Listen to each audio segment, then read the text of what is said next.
Ahora te pedimos, Señor, que nos ayudes a cada uno de nosotros a disponer nuestro corazón para recibir, Señor, tu palabra, recibirla como en tierra fértil. A la vez, Señor, yo te pido, pues es imposible, Señor, que un hombre tenga el entendimiento de lo que ocurre en lo espiritual. Yo rogo, Señor, por si hay personas en medio de nosotros que aún no han tenido ese encuentro contigo, que aún no te conocen, que aún no se han arrepentido, que aún no han nacido de nuevo. Yo te pido, Señor, que sea tu Espíritu Santo obrando en el corazón de esa persona de acuerdo a la temática que estaremos tocando el día de hoy. De la misma forma, Señor, te pido que quites cualquier distracción que pueda estar en nuestra mente, que nos ayude, Señor, a concentrarnos para poder meditar en tu grande, maravillosa y poderosa palabra, para de la misma forma, Señor, todas aquellas cosas que pertienen en llevar a cabo una práctica lo podamos hacer con la ayuda de tu Espíritu Santo. Gracias te doy por la vida de cada uno de mis hermanos. Gracias por el tiempo que nos permite reunirnos, Señor, para ser alimentados con tu palabra. Todo esto te lo he pedido en el nombre de nuestro amado Señor y Salvador, nuestro Señor Jesucristo. Amén y amén. Pueden salir a sus clases los niños y nosotros, hermanos. Antes de que se sienten, no sean tan rápidos en sentarse, salude a su hermano. Hermana, ya ven cómo son, hermanos, luego se quieren sentar.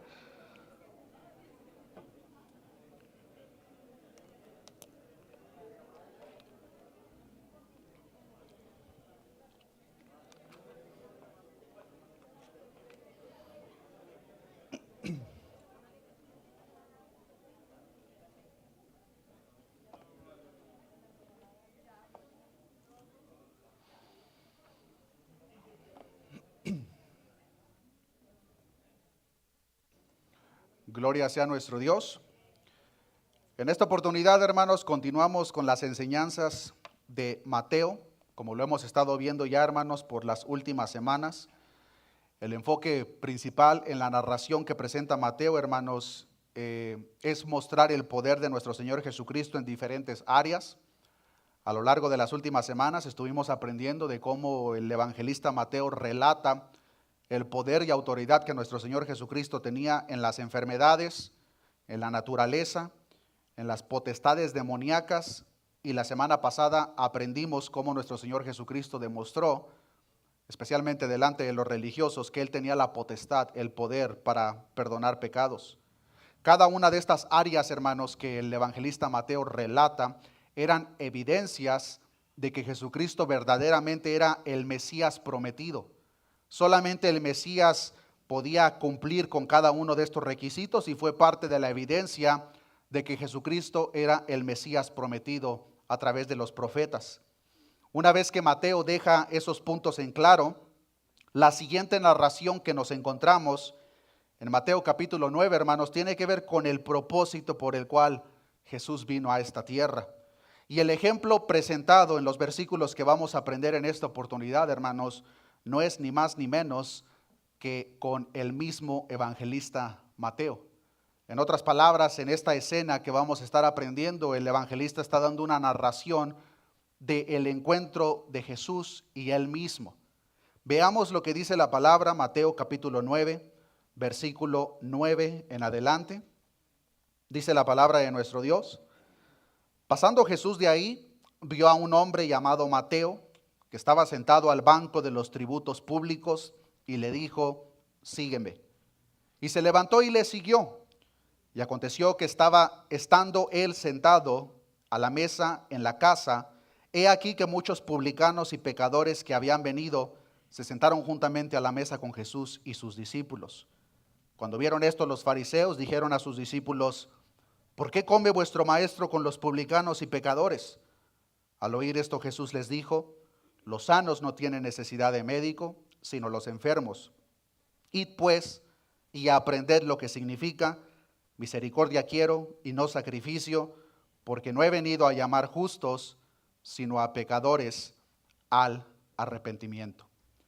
El evangelio de nuestro Señor Jesucristo, hermanos, como lo acabamos de ver, no es para las buenas personas, no es para las personas que se consideran justas. El evangelio de nuestro Señor Jesucristo es para personas que reconocen que son pecadoras y que necesitan de un Salvador.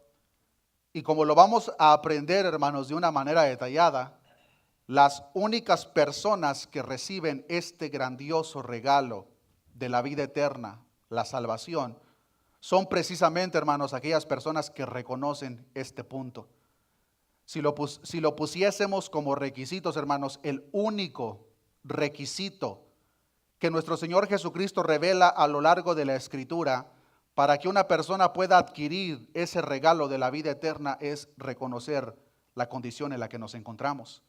Fuera de ese reconocimiento, hermanos, no hay misericordia. Fuera de ese reconocimiento no hay salvación.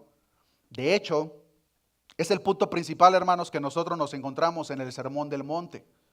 Cuando nuestro Señor Jesucristo les dijo, bienaventurados los pobres en espíritu, porque de ellos es el reino de los cielos. Bienaventurados los que lloran, porque ellos recibirán consolación. Bienaventurados los que tienen hambre y sed de justicia, porque ellos serán saciados. Cada una de estas bienaventuranzas o puntos, hermanos, tiene que ver con el ser humano reconocer nuestra condición delante de Dios y la gran necesidad que tenemos de un Salvador. Fuera de este reconocimiento, hermanos, no podemos adquirir el regalo de la salvación eterna. Si este es el único, hermanos, requisito para la salvación, podemos entonces concluir, hermanos, que las personas que no reconocen a un nivel personal su gran necesidad de ese Salvador, por la gran lista de pecados que radica en ellos, podemos concluir, hermanos, que a esas personas les será imposible entrar en el reino de los cielos. El único requisito es reconocer nuestra condición delante de un Dios santo, misericordioso y perdonador. Si nosotros no lo reconocemos, hermanos, es imposible que una persona herede el reino de los cielos. Esta gran verdad es el punto central que Mateo relata en el versículo 9 al versículo 17, como lo acabamos de ver. Y esta declaración, hermanos, ofrece la perspectiva divina y a la vez, hermanos, el propósito principal por el cual Cristo vino a esta tierra.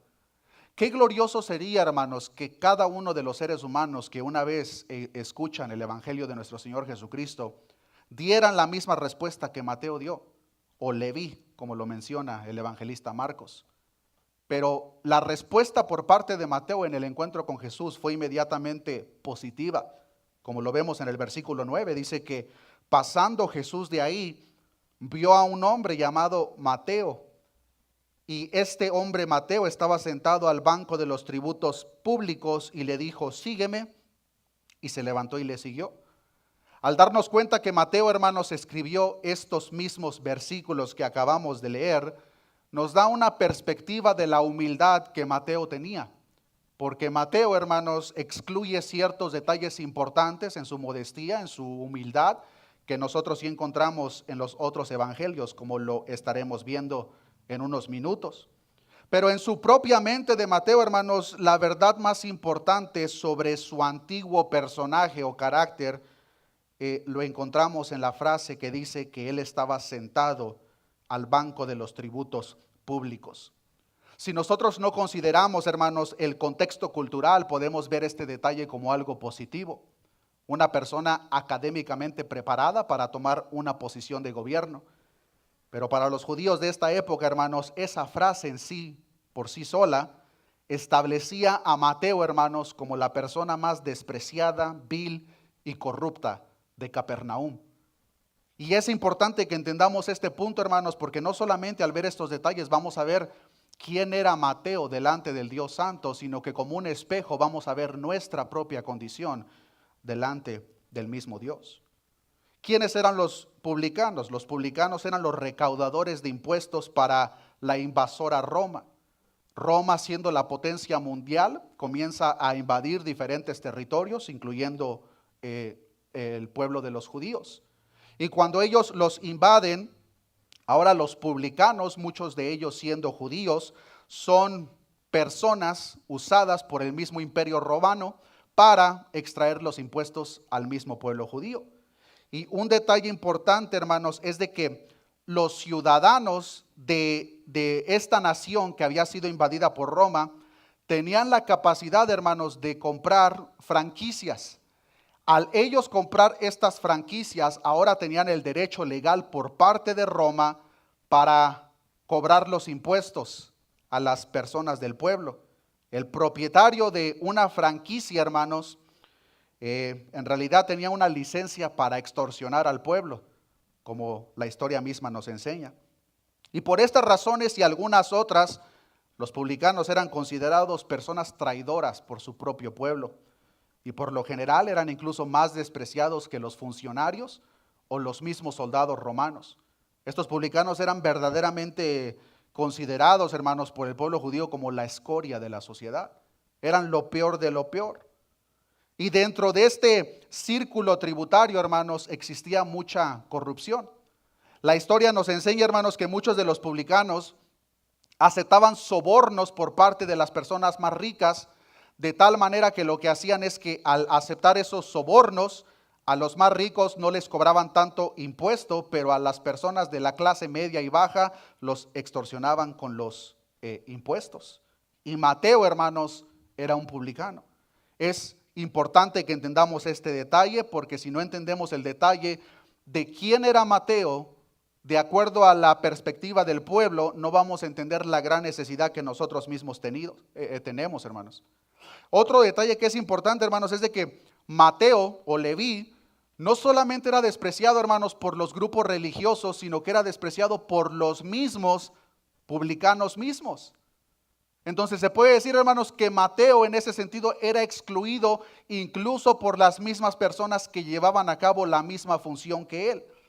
Verán, hermanos, dentro de los publicanos había dos clases o dos categorías de publicanos. A la primera se le conoce, hermanos, como los Gabai. Estos publicanos, hermanos, recaudaban los impuestos generales que incluían los de la tierra, rentas y bienes. Pero había otro segundo, una categoría más baja. A estos se les consideraba los publicanos moques. Y estos publicanos, hermanos, recaudaban de la misma forma los impuestos, pero ellos se enfocaban en lo que tiene que ver con los consumos personales, similares a lo que nosotros hoy en día tenemos como derechos de importación, peajes, tasas de licencias comerciales y similares. Pero dentro de esa segunda categoría, hermanos, moques, había otras dos categorías dentro de los mismos moques. La primera eran los moques principales. Estos publicanos moques comúnmente contrataban a otras personas para que cobraran los impuestos para ellos mismos. Y en la parte más abajo nos encontramos con la clase de los moques pequeños. Estas personas no tenían su propio estimado ni recolección y por lo tanto estaban en contacto directo con el pueblo. Se ponían en las calles públicas. Era lo más bajo de lo bajo dentro de los mismos publicanos, pero no se hable de la perspectiva que el pueblo tenía para con ellos. Eran los traidores, eran la escoria de la sociedad. Y Mateo, hermanos, era un moque pequeño.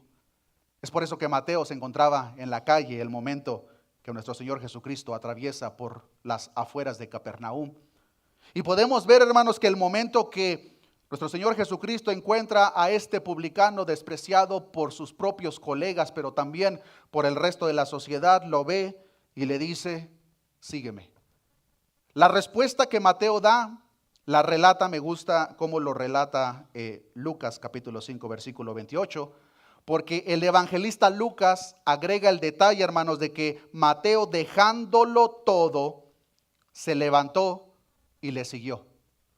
Mateo, hermanos, el momento que escucha el llamado por parte de Jesús, posiblemente Mateo ya había escuchado acerca de la popularidad y posiblemente muchos de los sermones que nuestro Señor Jesucristo había predicado, y el momento que se lo encuentra, Jesús le dice: sígueme. Lucas nos enseña que Mateo dejó todo, se levantó y le siguió. El llamado directo por parte de Jesús fue más que suficiente razón para que Mateo, hermanos, le diera la espalda a todo lo que él era y todo lo que él tenía. De hecho, hermanos, cuando vemos el resto de los discípulos que nuestro Señor Jesucristo llamó, Mateo es la persona que, hablando de bienes materiales, más dejó atrás. Mateo dejó su posición, Mateo dejó su comodidad, porque aunque era despreciado económicamente, estaba muy establecido. Pero Mateo dejó todo esto atrás el momento que Jesucristo le dijo: sígueme. Y el momento que Mateo toma la decisión, considerando y midiendo a la vez el costo de lo que esa decisión significaba, pues recordarán que semanas atrás nuestro Señor Jesucristo, de la misma forma con personas que le quisieron seguir, al conocer el corazón de ellos, a uno les dijo: las zorras tienen sus guaridas y las aves del cielo nido, pero el Hijo del Hombre no tiene dónde recostar su cabeza. Cuando esas personas entendieron que posiblemente iban a perder bienes materiales, aunque la palabra no lo relata, llegamos a la conclusión que estas personas decidieron: no, Jesús, mejor yo no te voy a seguir. Pero Mateo se encuentra con la misma decisión y Lucas nos relata que este hombre dejó todo atrás. Y una vez que deja todo atrás por seguir a Jesús, la palabra nos enseña en el mismo Evangelio de Lucas capítulo 5, versículo 29, hermanos, que Mateo hace lo que cualquier persona el momento que tiene ese encuentro verdadero con Jesucristo hace. ¿Y qué es eso? Que inmediatamente quiere hablar del mismo Jesús con todos sus conocidos. Y es precisamente lo que hace Mateo. ¿Y de qué manera lo hace? Hace un banquete. Lucas 5:29, y Leví le hizo un gran banquete en su casa, y había mucha compañía de publicanos y de otros que estaban sentados, que estaban a la mesa con ellos. Mateo mismo no relata el hecho por su misma humildad, hermanos, que el banquete que hizo lo hizo en su propia casa, pero lo vemos en Lucas, que fue en la propia casa de Mateo, que una vez que Jesucristo le dice: sígueme, Mateo deja todo atrás, sigue a Jesús, pero inmediatamente él quiere platicar de Jesús a todos sus conocidos. Y la manera que lo hace es que hace un banquete. Aunque Mateo no nos da el detalle de que lo hizo en su casa, sí nos da el siguiente detalle en Mateo capítulo 9, versículo 10, que dice: y aconteció que estando él sentado a la mesa en la casa, he aquí que muchos publicanos y pecadores que habían venido se sentaron juntamente a la mesa con Jesús y sus discípulos. Sin duda alguna, hermanos, estos pecadores que menciona Mateo, que eran partícipes de este banquete y que estaban sentados en la misma mesa con nuestro Señor Jesucristo, incluía ladrones, asesinos, borrachos, prostitutas y demás personas excluidas por la misma sociedad. La palabra que usa Mateo para pecadores, hermanos, era un término comúnmente usado. En el griego original era hemartoloi, pero esta palabra, hermanos, se usaba comúnmente para aquellos individuos que no tenían absolutamente ninguna preocupación o respeto por la ley mosaica. No tenían ningún tipo de respeto, hermanos, por las tradiciones religiosas de los rabinos.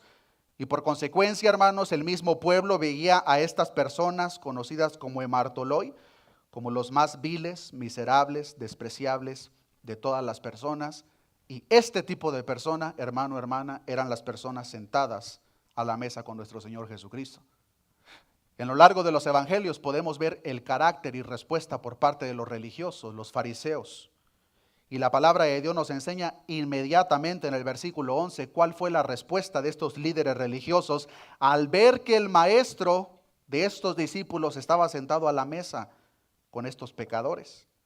Y dice el versículo 11, cuando vieron esto los fariseos, dijeron a sus discípulos: ¿por qué come vuestro maestro con los publicanos y pecadores? Si podemos ver, hermanos, la respuesta de los fariseos fue muy diferente a la de Mateo.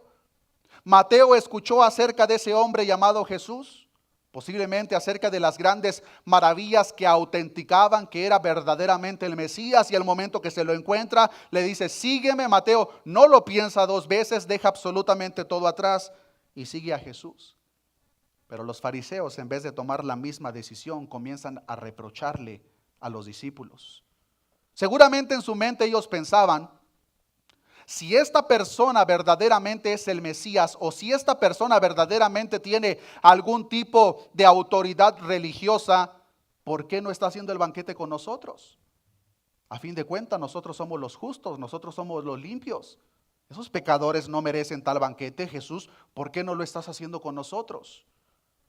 Notemos que los fariseos, hermanos, no enfrentaron a Jesús cara a cara, sino que lo que hicieron fue y se quejaron con los discípulos. Yo solamente me imagino, hermanos, las casas no eran muy grandes en aquel entonces. Posiblemente era un lugar pequeño, no más grande, me atrevo a decir, del altar. Hay un banquete lleno de publicanos, personas que eran despreciadas, pero no solamente ellos, sino también pecadores. Y yo me imagino a los fariseos en la esquina reprochándole a los discípulos: ¿por qué tu maestro está en la misma mesa con estos pecadores? Notemos, hermanos, que ellos no van y le reclaman a Jesús directamente, pero Jesús claro que estaba escuchando, porque inmediatamente en los versos 12 y 13 podemos ver que Jesucristo, al escuchar el reproche de estos religiosos, inmediatamente les da una respuesta directamente a ellos. Pero verán, hermanos, el punto principal que vemos aquí es de que aunque el ministerio de nuestro Señor Jesucristo en esta etapa era verdaderamente pequeño, apenas estaba comenzando, ya tenía a muchos enemigos, y principalmente los líderes religiosos. Personas, hermanos, que no creían necesitar el perdón de Dios y estaban seguros. Notemos este detalle, hermanos. Los fariseos no creían necesitar perdón de Dios. Ellos sabían que los pecadores y los publicanos sí la necesitaban, pero no la merecían. Entonces, no solamente ellos no reconocían la mortandad que había en ellos, eran verdaderamente rápidos en verlo en aquellas personas, pero en su mente religiosa decían: esas personas no lo merecen. En los versos 12 y 13 vemos la respuesta por parte de nuestro Señor Jesucristo ante dichos reproches. Y en realidad la respuesta, hermanos, a la vez nos presenta una de las declaraciones más directas del mismo evangelio. Versículo 12. Al oír esto, Jesús les dijo: los sanos no tienen necesidad de médico, sino los enfermos. Id pues y aprended lo que significa: misericordia quiero y no sacrificio, porque no he venido a llamar justos, sino a pecadores al arrepentimiento. Recordemos, hermanos, que los fariseos no enfrentaron a Jesús. No tuvieron el valor. Ellos lo hicieron a sus espaldas, a su espalda de Jesús. Van y se quejan con los discípulos de nuestro Señor Jesucristo, pero al principio del versículo 12 dice que al oír esto Jesús. En otras palabras, Jesús escucha el reproche de estos líderes religiosos, de estos fariseos. Inmediatamente les da una respuesta directa que ellos no buscaron por parte de Jesús. Ellos buscaban una respuesta por parte de los discípulos de Jesús, pero al Jesús escuchar, Jesús va y les da una respuesta directa. Y esta respuesta directa, hermanos, la podemos ver dividida en tres partes o tres argumentos, que todo apunta directamente, hermanos, a lo que tiene que ver con el evangelio de perdón y reconciliación que cada uno de nosotros necesitamos. El primer argumento que presenta Jesús en su respuesta es uno de acuerdo a la lógica humana. Jesús les dijo: los sanos no tienen necesidad de médico, sino los enfermos. Hoy en día, hermanos, existen ciertas prácticas que en aquel entonces eran impensables. Por ejemplo, posiblemente muchos de ustedes, hermanos, vayan año a año a hacer lo que se le conoce como un chequeo físico, un chequeo anual. Aunque no haya alguna enfermedad en nosotros, de una manera preventiva podemos ir a asegurarnos de que todo está bien con nuestro cuerpo. En aquel entonces, hermanos, eso para nada era el caso. Si una persona visitaba a un médico, es porque había una necesidad en su cuerpo, había una enfermedad. Entonces, si una persona visita a un médico, es porque lo damos por sentado, por seguro de que existe una enfermedad. Si nos vamos a este nivel de la lógica, hermanos, no existe ningún tipo de lógica que una persona sana vaya a un médico. ¿Para qué? Si no tienes necesidad. Si no tienes enfermedad, ¿cuál es la razón para que vayas con un médico? En realidad, lo que Jesús les estaba diciendo al usar este ejemplo de acuerdo a la lógica, es como si Jesús les dijese: si ustedes son realmente tan espirituales y moralmente perfectos como afirman serlo, no necesitan ninguna ayuda de Dios o de otros hombres. Si en realidad son espiritualmente sanos, no necesitan un médico espiritual. Como lo podemos notar, hermanos, la analogía es verdaderamente simple. Así como se espera, hermanos, que un médico vaya a los enfermos, se espera que una persona que tiene la capacidad de perdonar pecados vaya con los pecadores. ¿Qué sentido tendría, hermanos? Usted se imagina que vaya un médico a presentar sus servicios a los países de tercer mundo y que vaya, por ejemplo, al África. Y que este médico o grupo de médicos, en vez de estar buscando dónde están los enfermos, vayan a buscar a las personas más sanas. no tiene absolutamente ningún sentido. Y esta es la lógica y el argumento que nuestro Señor Jesucristo está presentando con estas personas religiosas. Una persona sana no tiene necesidad de médico. El que tiene necesidad de médico son aquellas personas que están enfermas.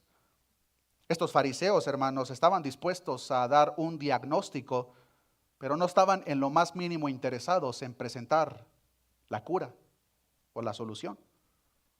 ¿De qué le sirve a una persona que dé un diagnóstico si no tiene ni la más mínima intención de presentar una solución a lo que se acaba de diagnosticar?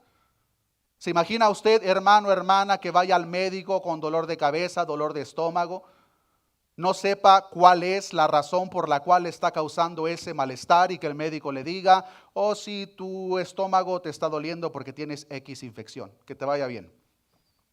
¿De qué nos sirve? Si el médico no nos va a presentar una solución, ¿de qué nos sirve que nos den un diagnóstico? Eso es precisamente lo que estaban haciendo los fariseos. Ellos eran perfectos en diagnosticar en las personas que les rodeaba y ellos por sí solos se veían como las personas más sanas, más limpias. Jesucristo les dice, un médico es para aquellas personas enfermas. Una persona que es sana no tiene necesidad de médico.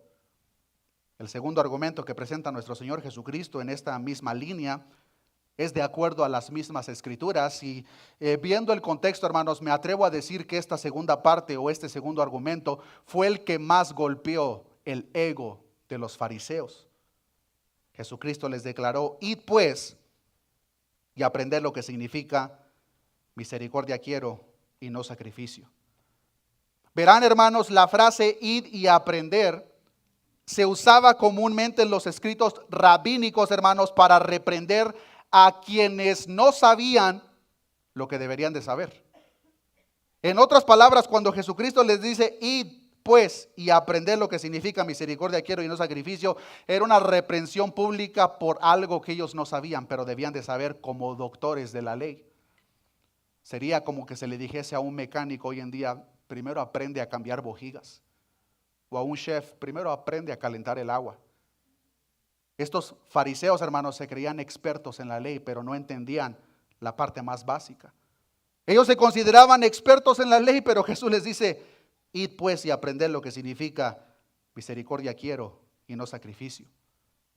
La palabra que nuestro Señor Jesucristo citó, hermanos, es la palabra que encontramos a través del profeta Oseas, en Oseas capítulo 6, versículo 6, por medio de quien Dios declaró, misericordia quiero y no sacrificio, y conocimiento de Dios más que holocaustos.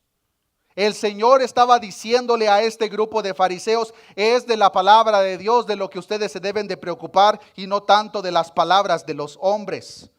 Y deben de aprender lo que significa ser misericordiosos y perdonadores y no críticos llamados a condenar. Ahora, hermanos, el hecho de que nuestro Señor Jesucristo citara al profeta Oseas hacía la confrontación mucho más penetrante. ¿Por qué? Levanten su mano los que han leído al profeta Oseas. Muy pocos. Lean el libro del profeta Oseas, hermanos. Porque lo que vamos a encontrar, hermanos, en el profeta Oseas es una relación de un siervo de Dios con una prostituta. Toda la historia de Oseas, hermanos, es esa relación de un siervo de Dios con una prostituta. Una mujer que le era infiel. Una mujer que se vendía. Pero nuestro Señor Jesucristo, a través del profeta Oseas y todo el relato que nosotros encontramos ahí, hermanos, era un ejemplo vivo de la misma infidelidad del pueblo de Israel hacia Dios mismo. No solamente, hermanos, era un relato de su infidelidad para Dios, sino que de la misma forma podemos ver, hermanos, cómo nuestro Señor Jesucristo, a través de todas esas infidelidades, siempre estuvo dispuesto a perdonar al pueblo. Siempre estuvo dispuesto a mostrar la misericordia. Siempre estuvo dispuesto a ver esos corazones quebrantados y humillados delante de Él para ofrecer el perdón que cada uno de nosotros necesitamos. Sin esa misericordia, hermanos, demostraban ellos mismos ser incluso peor que aquellos despreciados publicanos y pecadores. que no tenían pretensiones de piedad. A los ojos de Jesús, hermanos, cuando se encuentra con estos fariseos que se consideraban puros, limpios, esos fariseos estaban más sucios que los mismos publicanos y pecadores. Incluso cuando vemos, hermanos, aquella parábola en Lucas capítulo 18, versículo 9, es literalmente la aplicación que nos encontramos ahí, hermanos. Acompáñenme para allá para ver este detalle. Lucas capítulo 18, versículo 9. Dice la palabra de Dios: a unos que confiaban en sí mismos como justos. Esta frase es una descripción directa de los fariseos. Ellos creían de sí mismos como justos. Ellos se creían las personas más limpias, puras. Y a estos que confiaban en sí mismos como justos y menospreciaban a los otros, dijo también esta parábola. 2 hombres subieron al templo a orar. Uno era fariseo y el otro publicano. Interesantemente, hermanos, el relato de Mateo nos está presentando a fariseos y publicanos. Y en esta parábola que encontramos en Lucas capítulo 18 nos encontramos un fariseo y un publicano. Versículo 11, el fariseo puesto en pie oraba consigo mismo de esta manera: Dios, te doy gracias porque yo no soy como los otros hombres, ladrones, injustos, adúlteros, ni aún como este publicano. Yo ayuno 2 veces a la semana, doy diezmos de todo lo que gano. Esta es la perspectiva que cada uno de los fariseos tenían de sí mismos, como lo podemos ver en el mismo relato de Mateo. Es por eso que cuando ven al maestro sentado en un banquete con este tipo de personas, ellos se indignaron. ¿Cómo es posible que su maestro esté sentado con ese tipo de personas? Nosotros somos los puros, los limpios. Versículo 13, mas el publicano, estando lejos, no quería ni aún alzar los ojos al cielo, sino que golpeaba el pecho diciendo: Dios, sé propicio a mí, pecador. El publicano relata esta parábola que reconocía su condición de pecador. En esta parábola el publicano reconoce que tiene una enfermedad y por consecuencia una necesidad de un médico. El fariseo se veía completamente sano y, regresando a la analogía, de acuerdo a la lógica, una persona sana no tiene necesidad de médico. Él no tiene necesidad alguna, pero este publicano, él reconoce: sé propicio a mí, pecador. Versículo 14, os digo que este descendió a su casa justificado antes que el otro, porque cualquiera que se enaltece será humillado y el que se humilla será enaltecido. Estamos viendo el relato literal de una persona o un grupo de personas que se enaltecieron. Se veían demasiado puros y limpios ellos mismos. Y por otro lado vemos a personas humilladas. Al igual que Mateo, que el momento que tiene ese encuentro con el Salvador, reconoce la condición en la que se encuentra, y el momento que el maestro le dice: sígueme, no lo pensó 2 veces, sino que relata la palabra que dejó todo atrás y le siguió. Por el contrario, hermanos, el ritual separado de la justicia, antes de que sea algo acepto para nuestro Dios, es una vergüenza y afrenta para nuestro Dios. Y mucho cuidado con esto, hermanos, porque muchas veces podemos ver la escena de estos fariseos y decir: esos fariseos estaban tremendos. Pero en nuestra mente corrupta pensamos que tenemos el cielo ganado por nuestras obras. En nuestra mente corrupta podemos pensar: no, pero es que, hermano, tú no sabes cuánto sirvo yo. Tú no sabes a cuántas personas le he predicado. Querido hermano, ninguna de esas obras te va a llevar al cielo. Lo único que nos da el acceso directo, hermano, hermana, es reconocer la gran necesidad que tienes de un Salvador, que te arrepientas y creas en aquel que dio su vida por ti. Eso es lo único que te va a dar la entrada al reino de los cielos. Y esto lo podemos ver, hermanos, de una manera clara y repetida en las Escrituras. Por ejemplo, a través del profeta Amós. No tienen que ir para allá, pero yo lo leo. Amós capítulo 5, versículo 21. Vean lo que dice nuestro Dios a través del profeta. Versículo 21, aborrecí, abominé nuestras solemnidades y no me complaceré en vuestras asambleas. Y si me ofreceréis vuestros holocaustos y vuestras ofrendas, no lo recibiré, ni miraré a las ofrendas de paz de vuestros animales engordados. Quita de mí la multitud de tus cantares, pues no escucharé las salmodias de tus instrumentos. Pero corre el juicio como las aguas y la justicia como el impetuoso arroyo. Estos fariseos se creían justos por sí solos. Creían que sus rituales y sus ceremonias los hacían aceptos delante de Dios. Pero como lo podemos ver, qué equivocados estaban. Como nuestro Señor Jesucristo mismo dijo en una ocasión, ellos por fuera se presentaban blancos, como esos sepulcros blanqueados por fuera, pero por dentro lo único que había era mortandad. Y Jesucristo, querido hermano, hermana, es lo que Él ve. Desde el Antiguo Testamento podemos ver que en aquel relato con el profeta Samuel, vemos que Él dice, pero Dios no ve lo que el hombre ve. Dios ve lo interno de nuestro corazón. Y de nada, absolutamente de nada nos sirve que en nuestro cuerpo nos humillemos delante de Dios y levantemos nuestras manos si nuestro corazón está lleno de orgullo. Absolutamente de nada nos sirve. Y ese era el caso con estos fariseos. Por su misma arrogancia, por su mismo orgullo, ellos mismos estaban cerrando la oportunidad de recibir el regalo eterno de la salvación. Y querido hermano, hermana, eso es el único requisito que nosotros necesitamos. Interesantemente, el final argumento que Jesús presenta en este relato de Mateo es el de su propia autoridad misma en cuanto al pecado. Y dice, porque no he venido, regresemos a Mateo capítulo 9, porque no he venido a llamar justos, sino a pecadores al arrepentimiento. Jesucristo con gusto se relacionó y se identificó con aquellas personas publicanos, pecadores, porque ellos son los que lo necesitan. Aquellas personas que se consideran justas, limpias, santas, no tienen ninguna necesidad de un Salvador. Los que se creían justos, hermanos, no tienen ninguna necesidad de seguir a Jesús, ya que Jesús vino a llamar a pecadores al arrepentimiento, no a personas justas. Aquellos que ven su rostro en un espejo a la luz de la palabra y se ven limpios, puros, sin necesidad de un Salvador, ellos solos están cerrando la puerta a recibir la misericordia salvadora por parte de nuestro Dios. Lamentablemente, hermanos, es la razón principal y única por la cual la multitud, millones y millones de personas van rumbo al infierno.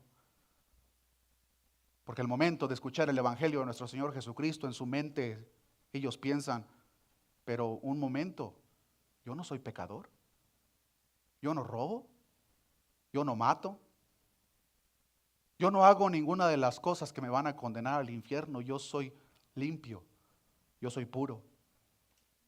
Y como ellos se consideran a sí mismos como personas limpias, puras y rectas, en su mente ellos no tienen ninguna necesidad de un Salvador. Incluso pueden pensar dentro de su mente corrupta, si existe vida después de la muerte, yo me lo ganaré o me ganaré esa entrada a través de mis buenas obras. Cuando la palabra de Dios nos enseña en el libro de Isaías, capítulo 64, versículo 6, si bien todos nosotros somos como suciedad y todas nuestras justicias como trapo de inmundicia, y caímos todos nosotros como la hoja y nuestras maldades nos llevaron como viento. Esa es la realidad en la que el mundo entero se encuentra. Pero lamentablemente una gran porción no reconocen la gran necesidad de Dios. Y como no la reconocen, rechazan la salvación, rechazan el llamado al arrepentimiento, porque en su mente corrupta ellos no tienen de qué arrepentirse. Ellos son puros, ellos son limpios, son rectos. Y hermanos, ese es el problema tan grande con el evangelismo moderno que existe hoy en día. Hermanos, ¿de qué le sirve a una persona pecadora, muerta en sus delitos y pecados, que una persona venga y le diga, Jesús te ama? Para empezar, ya somos orgullosos.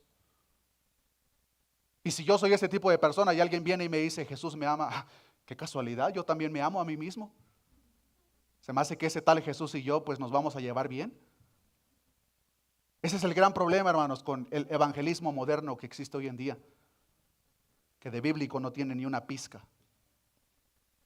¿De qué le sirve a una persona que le digan que Jesús le ama si no ve su condición de mortandad y la enfermedad que radica y la gran necesidad por consecuencia de un médico o un salvador?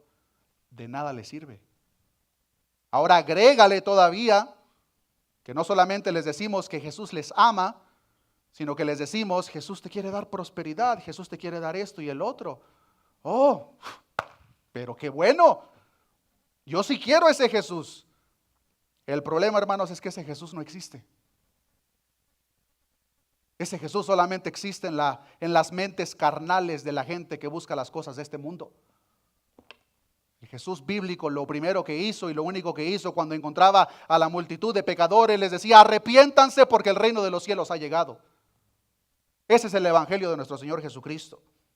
Si una persona no entiende la enfermedad que tiene, hermanos, no necesita médico. Y lamentablemente por la carencia de conocimiento bíblico, incluso hemos permitido que conceptos culturales impregnen la iglesia de nuestro Señor Jesucristo, de tal manera que incluso detrás de los mismos púlpitos se predica, Jesús ama al pecador, pero aborrece el pecado. Si alguien me presenta ese versículo, acabándose el servicio, le doy $5,000. Eso no existe en la Biblia. Pero ¿saben quién lo dijo? El famoso abogado de la India, Gandhi. En ninguna parte de la Biblia nosotros encontramos eso, hermanos. Pero ¿qué es lo que sí encontramos? Salmo 5:5. Los insensatos no estarán delante de tus ojos. Aborreces a todos los que hacen iniquidad. ¿Dónde está el amor, Jesús? Aquí está diciendo claramente que los insensatos no estarán delante de tus ojos y aborreces a todos los que hacen iniquidad. Nos pasamos un poco para adelante al Salmo 7:11 y nos enseña la palabra de nuestro Dios. Dios es juez justo y Dios está airado contra el impío todos los días. Si no se arrepiente, Él afilará su espada, armado tiene ya su arco y lo ha preparado. Si verdaderamente el pensamiento de que Jesús aborrece el pecado, pero ama al pecador fuera cierto, en aquel relato que vemos en el Apocalipsis, nuestro Señor Jesucristo separaría el pecado del pecador y al pecador lo mandaría al cielo y solamente arrojaría el pecado por sí mismo al infierno. Pero no es lo que nos enseña la palabra. Los que estarán sufriendo por la eternidad en el infierno son los pecadores que no se arrepintieron. Porque nuestro Dios aborrece, Dios es juez justo y Dios está airado, hermanos. Cuando entendemos la magnitud de esta palabra, airado contra el impío todos los días, nos debería de poner a temblar. Si ese pecador, si ese impío no se arrepiente, Dios afilará su espada, armado tiene ya su arco y lo ha preparado. Términos militares. Los va a destruir, los va a desmenuzar. La ira del Dios 3 veces santo está sobre sus cabezas. Isaías 59:2, pero vuestras iniquidades han hecho división entre vosotros y vuestro Dios, y vuestros pecados han hecho ocultar de vosotros su rostro para no oír. Es verdaderamente, hermanos, un estado lamentable en el cual cada uno de nosotros nos encontramos y en el cual la mayor porción de este mundo se encuentra. Pero es ahí donde entra la buena noticia. Como lo hemos mencionado repetidamente, de nada nos sirven, hermanos, las buenas noticias si en primer lugar no entendemos las malas. Si no entendemos que estamos muertos en vuestros delitos y pecados, si no entendemos que hay una enfermedad que nos condena al infierno, ¿de qué nos sirven las buenas noticias? Es el punto que nuestro Señor Jesucristo está tocando con estos fariseos. Ustedes están sanos, ustedes no tienen necesidad de ningún médico. Yo no vine por personas sanas, yo vine por personas enfermas. Yo no vine por personas justas, yo vine por personas pecadoras. Jesucristo dijo, porque no he venido a llamar justos, sino a pecadores al arrepentimiento.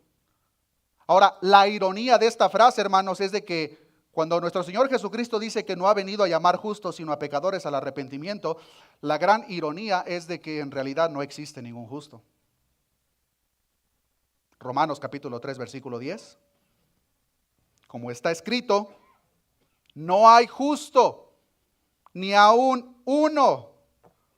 No hay quien entienda, no hay quien busque a Dios. Todos se desviaron, a una se hicieron inútiles. No hay quien haga lo bueno, no hay ni siquiera uno. Sepulcro abierto es su garganta, con su lengua engañan. Veneno de áspides hay debajo de sus labios.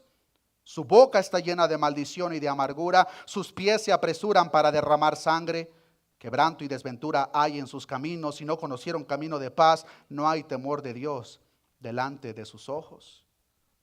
Entonces, como todos somos pecadores, hermanos, en realidad no es cuestión de quién es justo y quién es pecador. En realidad es cuestión de quién reconoce la condición en la que nos encontramos fuera de nuestro Cristo Salvador. Ese es el punto del Evangelio, hermano. Si no reconocemos, si no entendemos nuestra condición delante de Cristo y fuera de Él, de nada nos sirve lo demás. Era el problema principal para estos fariseos. Ellos estaban tan cegados en su gran lista de costumbres y rituales que no podían entender lo más básico. Que por cierto, hermanos, no es como si el Evangelio es revelado de Mateo en adelante. Esas verdades están desde el libro de Génesis. A lo largo de la ley, a lo largo de los profetas, a lo largo de los salmos, es la verdad central de todo este libro. Y estas personas que se consideraban doctores en la ley no podían entender ese principio. Jesús les dice, si ustedes están tan limpios, ustedes no tienen necesidad de médico. Pero ese no era el problema único, sino que ellos sí diagnosticaban a las demás personas, esos sí son pecadores, pero no merecen el perdón. No entraban ni dejaban que otros entraran. Diagnosticaban, pero no daban una solución. Jesucristo no vino a esta tierra simplemente a diagnosticar la maldad de este mundo. Jesucristo vino a esta tierra a ofrecer la sanidad en nuestro espíritu y la salvación de nuestras almas. Y lo único que Él pide, arrepiéntete y cree el Evangelio. Cuando estuvimos aprendiendo acerca del Sermón del Monte, estuvimos aprendiendo acerca de aquella puerta ancha y aquella puerta angosta. Aprendimos cuando vimos ese sermón, hermanos, que por aquella puerta angosta no podemos entrar con pertenencias. Esa puerta es demasiado pequeña. Y por esa misma razón es que Jesucristo mismo dice que pocos, muy pocos, son los que entran por ella. Pero la puerta es tan pequeña, hermanos, que cuando nosotros queremos entrar por esa puerta es tan pequeña que no vas a poder entrar con ningún bien material, no cabe. Incluso, como explicamos, si fuese necesario vas a tener que entrar desnudo. No vas a poder tomar a tu familia de la mano y jalarlos por esa puerta porque solamente caben una persona a la vez. Ese es el Evangelio. Mateo escucha el llamado por parte de Jesús y Mateo ve esa puerta pequeña y dice la palabra de Dios que él dejó todo atrás. A Mateo no le importó su comodidad, a Mateo no le importó todo lo que él pudiese haber perdido. Cuando él vio esa puerta, por muy pequeña que era, vio lo gloriosa de su magnitud y él dijo, yo debo de entrar. Mateo entendió el llamado, que Jesucristo no solamente vino a hacer a él, sino todo aquel que reconoce la condición en la que se encuentra. Bienaventurados los pobres en espíritu, porque de ellos es el reino de los cielos. Interesantemente, hermanos, es la primera bienaventuranza. Porque los pobres de espíritu deben de reconocer la condición en la que se encuentran. Deben de reconocer, hermanos, la enfermedad que radica en ellos y la gran necesidad de un Salvador. Si no hay pobreza de espíritu, no hay el reino de los cielos. Quedamos excluidos por nosotros mismos, por nuestro orgullo, porque no reconocemos la necesidad tan grande que tenemos de un Salvador. No reconocemos la necesidad tan grande que tenemos de un médico. A lo largo de los evangelios podemos ver cómo nuestro Señor Jesucristo continúa presentando el mismo mensaje. Algunos lo aceptan, otros lo rechazan. Querido hermano, hermana, si tú no has tomado esa decisión de acuerdo al conocimiento que acabo de presentar, ¿cuál es tu pensamiento? ¿Tú piensas de ti mismo que eres una persona recta, justa delante de Dios? O cuando ves la perfecta, santa y pura ley de Dios comparada contigo mismo, ves qué tan corto quedas. No hay persona alguna, hermanos, que pueda entrar en el reino de los cielos por sus obras. El libro de Efesios es verdaderamente claro, no por obras para que nadie se gloríe. Esto es un don de Dios, es un regalo de Dios. Y el único requisito que la palabra de Dios nos enseña es reconocer la gran necesidad que tenemos. Porque los sanos no tienen necesidad de médicos, sino los enfermos. Id pues y aprended lo que significa misericordia quiero y no sacrificio, porque no he venido a llamar justos, sino a pecadores al arrepentimiento. A lo largo de la Escritura podemos ver, hermanos, cómo la enfermedad se usa como un término para explicar la condición en la que el ser humano se encuentra desde Adán. Desde Adán, hermanos, esta enfermedad ha impregnado a toda la humanidad. Y solamente hay un médico que nos puede librar de esa enfermedad, y ese médico es Cristo. Vean lo que dice Isaías capítulo 53, versículo 4. Con esto voy a terminar, hermanos, les voy a pedir que nos pongamos de pie. Isaías capítulo 53, versículo 4. Querido hermano, amigo, Jesús vino a esta tierra para salvarte. Jesús vino a esta tierra a llamar a pecadores como tú. Querida amiga, Jesús vino a esta tierra a llamar a pecadoras igual que tú. Lo único que Cristo espera es que tú reconozcas la gran necesidad que tienes de un médico, la gran necesidad que tienes de un Salvador. Y si no te has arrepentido, ¿reconoces, hermano, hermana, a la luz de la Escritura, la enfermedad y mortandad que radica en ti? Isaías capítulo 53, versículo 4, ciertamente llevó Él nuestras enfermedades y sufrió nuestros dolores. Esas enfermedades, hermanos, que nosotros, cada uno de nosotros cargamos, debían de ser pagadas. Y el profeta Isaías nos enseña claramente, hermanos, que esas enfermedades nuestras, en aquellos que creen, nosotros no las sufrimos, sino que las sufre Cristo. Ciertamente llevó Él nuestras enfermedades y sufrió nuestros dolores. Nosotros le tuvimos por azotado, por herido de Dios y abatido. Mas Él herido fue por nuestras rebeliones, molido por nuestros pecados. El castigo de nuestra paz fue sobre Él y por su llaga fuimos nosotros curados.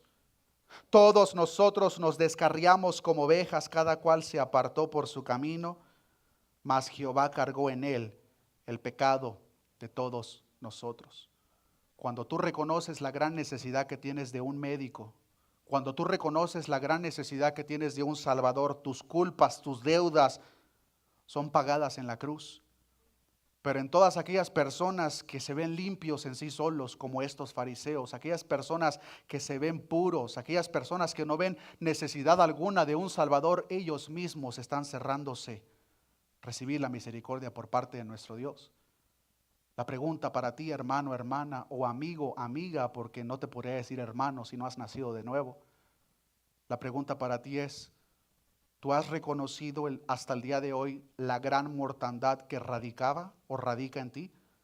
¿Has reconocido la gran necesidad que tienes del médico de médicos, no en tu cuerpo físico, sino en lo más importante y lo que es eterno, tu espíritu? Si no lo has reconocido, no esperes para el día de mañana, porque Jesucristo vino a llamar a pecadores y no a justos. Oremos a nuestro Dios. Padre, gracias te damos en esta mañana, Señor, por tu palabra. A través de ella podemos ver, Señor, que una vez que tú estableces tu identidad como el Mesías prometido, inmediatamente revelas después, Señor, el propósito por el cual viniste a esta tierra. Tú nos enseñas, Señor, que los sanos no tienen necesidad de médico. Tú nos enseñas, Señor, que los justos no tienen necesidad de arrepentimiento. Tú viniste a esta tierra hace más de 2000 años para buscar a aquellas personas enfermas, para buscar a aquellas personas pecadoras, pero a la vez arrepentidas. En esta escena nos encontramos con dos tipos de personas, uno publicano, como lo fue tu siervo Mateo, que cuando tú ibas caminando por las afueras de Capernaum, lo viste sentado a la mesa de los tributos. Mateo, siendo publicano, era despreciado, Señor. Era la escoria de la sociedad, pero, Señor, para ese tipo de persona tú viniste a llamar. Tu palabra nos enseña que tú hiciste el llamado para Leví, Le dijiste, sígueme. Él inmediatamente dejó todo atrás para seguirte.